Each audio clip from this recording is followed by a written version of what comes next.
So what I've tried to say, I've tried to analyze prevention, early diagnosis, and intervention of congenital malformations. And I said that majority of the disease that we have are actually as a result of two major things: nature and nurture. Some things we are born with, some things we are born with by reason of inheritance. Some things we acquired along the pathway while we are being born. It may be while the baby is in uterus, or during the process of birth, or along the process after the child has been born. And I said also that some things we cannot change because they are genetics. But there's some that we can prevent. And a lot also lies with our obstetricians.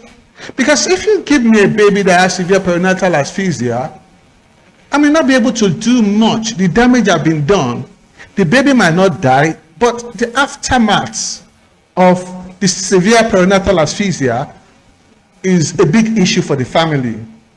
So if we are able to do the necessary thing on the side of the obstetrician, on the side of the pediatrician, because sometimes this baby have hypoglycemia, and if it's not detected early, they can also have issue from hypoglycemia.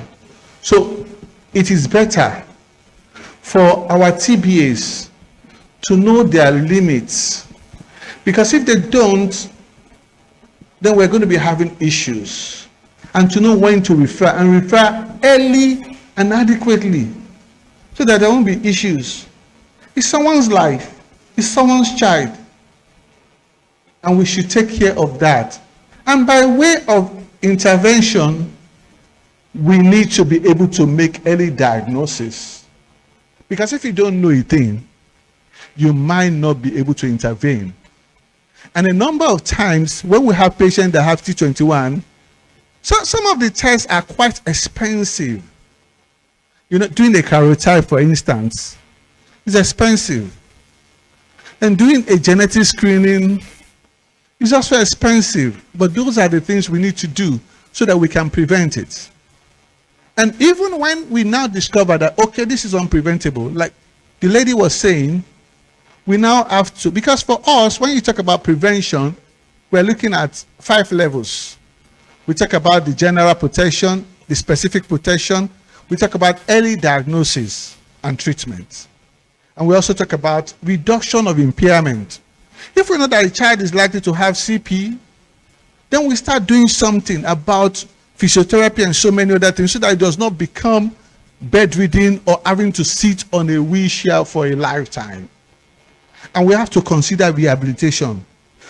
What can we do to make this child live a fairly normal life as much as possible so that this child does not depend on the parents?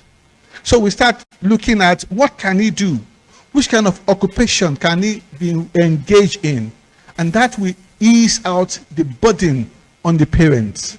So I've said these things because, just briefly, because I know we know a lot of these things. It begins with one. It begins with you.